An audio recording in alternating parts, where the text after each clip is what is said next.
Et enfin, le quatrième élément que j'avais développé lors de ma conférence, et qui est un élément très important de la constitution du bouquet pédagogique, c'est de créer des alternatives. Parce que très souvent, on va entendre des parents qui vont dire « Ouais, mais qu'est-ce que vous voulez qu'on fasse ?»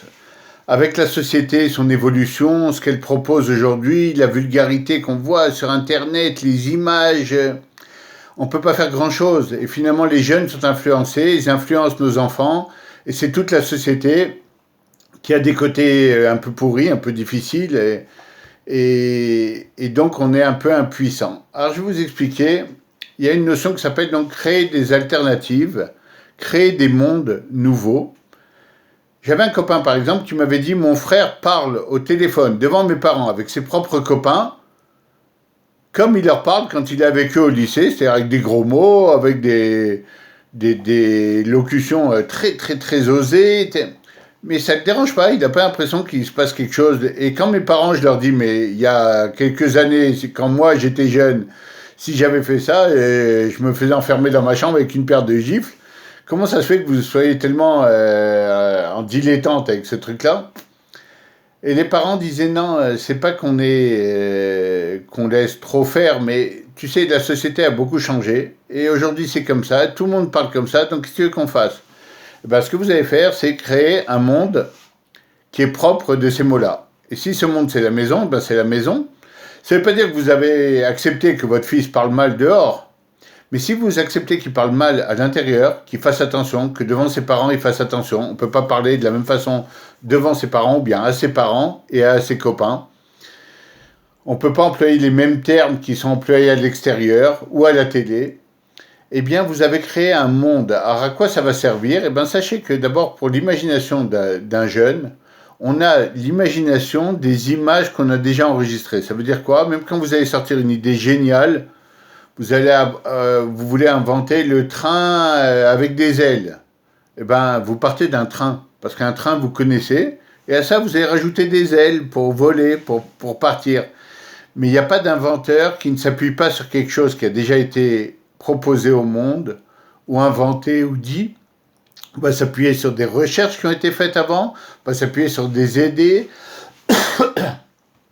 La plupart des révolutions d'ailleurs sont venues parce que quelqu'un a écrit un texte de la démocratie en Amérique, alors on va avoir envie de démocratie, et de l'arranger, de la changer, de changer la société. Et donc vous allez devoir, c'est votre rôle de parent, dans le bouclier éducatif, il va falloir créer des mondes différents qui vont susciter chez votre enfant des nouvelles envies. Parce qu'à partir du moment où ce monde existe, alors il va falloir donner son avis dessus. Je suis d'accord, je suis pas d'accord, c'est nul, il est ringard, il est nunuche, mais en tout cas il existe. Alors que si vous cédez, alors il n'y a plus qu'un seul monde, le monde dans lequel on nomme mal les choses, comme on disait tout à l'heure, le monde dans lequel on peut dire n'importe quoi à n'importe qui, il n'y a plus de hiérarchie, il y a plus de... On fait plus attention aux vieux, aux jeunes. Dans un monde dans lequel on peut mal se comporter, bah, tout le monde se comporte mal avec les handicapés. Tout le monde rigole des faibles. Alors quoi? Eh ben non. Eh ben vous allez changer ça, vous allez créer des mondes. Créer des alternatives, et c'est le quatrième point, et il est très important. Pourquoi aussi? Parce que il n'y a plus qu'un seul monde, un peu comme quand il n'y a pas de concurrence, et que la société résiste contre ça en créant des lois anti conglomérats qui font des accords anti-trust.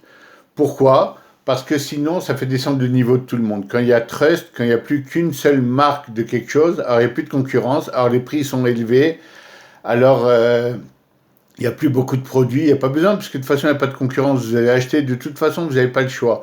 Et donc, le niveau de tout se casse la figure, et vous êtes obligé de créer des alternatives pour améliorer votre monde, pour améliorer et titiller l'imagination à partir de choses qui existent. À partir du moment où vous avez créé 2 mondes, 3 mondes, 10 mondes, 20 mondes un peu différents, alors votre enfant a 20 choix pour se développer. Et il y a de bonnes chances qu'ils choisissent des mondes jolis, sympas, où on parle bien, où il y a du respect. Mais si vous n'avez pas aidé à la constitution de ces mondes, alors il n'y a plus qu'un monde dans lequel des grosses boîtes, des grosses firmes vont fixer qu'est-ce qui vous fait rire, qu'est-ce qui vous fait pas rire, qu'est-ce que vous devez voir à la télé, qu'est-ce que vous devez pas voir, qu'est-ce qui est sympa, qu'est-ce qui est pas sympa, qu'est-ce qui est bien, qu'est-ce qu'on peut dire, qu'est-ce qu'on peut pas dire, qui vont eux-mêmes nommer les choses et vous allez devoir répéter derrière. Et ça protège pas votre enfant, ça le met en danger. Donc voilà les 4 points que je voulais développer aujourd'hui. Encore une fois, ce sont 4 points parmi une cinquantaine de points qui constituent le bouclier pédagogique qui vous permettre de protéger votre enfant, de faire en sorte qu'il sache développer une résilience. Et voilà, je vous invite à me rejoindre, à nous rejoindre. On va bientôt proposer pas mal de produits. Venez, inscrivez-vous, faites partie de notre communauté un peu d'internautes, faites partie des gens qui viennent suivre un atelier spécifique et rentrez un peu dans cette façon de réfléchir, dans cette éducation de l'intérieur que je développe. C'est pour ça que j'ai parlé du Tashmish tout à l'heure, de cette éducation qui développe et qui aide le jeune à se protéger avec un bouclier d'éducation, un bouclier pédagogique. À très bientôt. Merci à tous d'avoir suivi et on se revoit très vite. Au revoir.